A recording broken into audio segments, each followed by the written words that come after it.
Hey everybody, Nick Espinosa, your chief security fanatic here, and today we're actually talking about Android apps because popular apps in the Android Play Store aren't as private as you think. Now, to be fair, Apple has a very similar headache on their hands with this, so we're kind of damned if we do, damned if we don't here apparently. And does anybody else want to go back to flip phones? I kind of do after this, but this is coming from Ivan Mehta of TechCrunch. And I think it's important reporting. So, Ivan, thank you very much.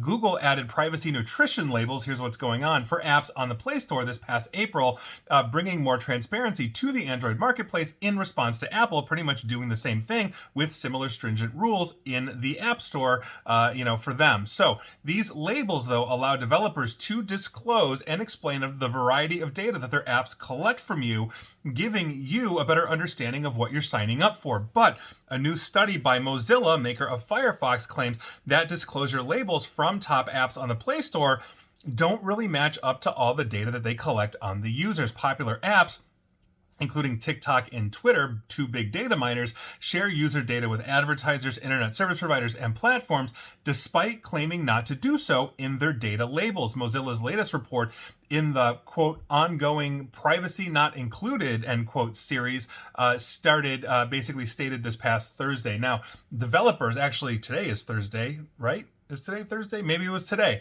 So developers declare these nutrition labels by basically filling out a Google data safety form, but companies are finding loopholes in the self-disclosures, resulting in misinformation regarding these data labels, and that's according to Mozilla's report. The organization said that Google exempts app makers from declaring any data sharing with quote-unquote service providers, which has a rather narrow definition in Google's conditions. Furthermore, the Firefox parent firm accused Google of putting all onus on developers to make accurate declarations, pretty much on your honor. Google said at the time of the launch that it scrutinizes these labels by, quote, using systems and processes that are continuously improving, end quote. Now, Mozilla studied the top 20 free apps and the top 20 paid apps for this report.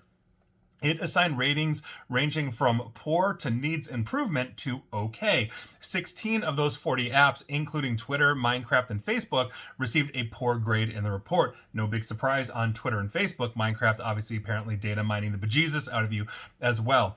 15 of those apps, including TikTok, YouTube, Google Maps, and Gmail, received the needs improvement stamp. I think TikTok needed its own category, but that's a whole other thing. Now, some of the apps, including UC Browser, League of Stickman, Acti, and Terraria, amusingly did not even fill out this basically the safety form, so you can't find them in the Play Store. Now, Google also said, though, that developers are not allowed to update their apps if they haven't filled out this form. And so if you're using UC Browser, League of Stickman, Acti, or Terraria, you're not getting updates until they actually basically put pen to paper virtually and put that information out there for you. Now, the problem is not restricted to the Play Store. As I mentioned, multiple reports found that developers have given false information about data sharing on Apple's App Store as well. I've done videos and podcasts on that as well. That is also on your honor. These reports are the latest headache for both Apple and Google, whose App Store policies are now becoming more and more scrutinized, and quite frankly, they should be. I've been talking about this forever.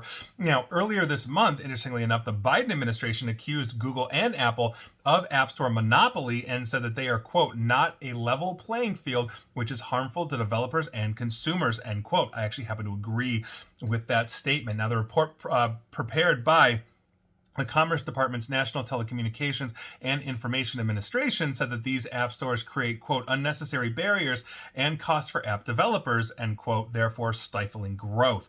And I think that is one of those big things. But understand that if you're using an Android or you're using basically an iPhone, you have apps that allow the developers to basically fill out their own information. So I can create the most data mining app on the planet and say, oh yes, I'm never sell your data, I don't do any of these things, and here we are, I'm doing the complete opposite. It's on your honor, which quite frankly really stinks. The other side of that obviously is the monopoly in the Play Stores, but we have this issue coming and going, and one of the things that I think have been universally understood is most systems have issues, whether you know it's Microsoft Windows that needs antivirus or you're being data mined by your phones and all that kind of stuff. We generally tend to accept these kinds of things, but that doesn't necessarily make it right.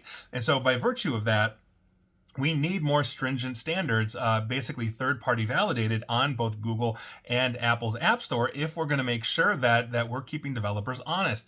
There should be other ways to publish these things. The problem is most third-party stores are also rife with infections that I've found. I'm not talking about like the Samsung stores, but I could start my own third-party store for Android because Android does allow me to install third-party apps from third-party stores, but a lot of those are rife with infections, and so that's a huge issue as well. So this is not an easy one to really crack, if you will, but the bottom line is if you have an Android, if you have an iPhone, understand that the privacy labels you are reading in your respective app store, Play Store, whatever it's called, is not necessarily the truth, and that is something that you really need to change. I'm not saying go write your member of Congress, but Apple and Google really need to understand our frustration in the community as we are using their phones, and there's really no third party. Are we really going to switch to flip phones? At this point, I just might. And please like, share, follow me here on Facebook and Twitter at NickAESP. And please feel free to subscribe to me at YouTube as well, all of which are data mining apps for the record as well. And as always, stay safe, stay online, and please attempt to stay private. Thanks, everybody.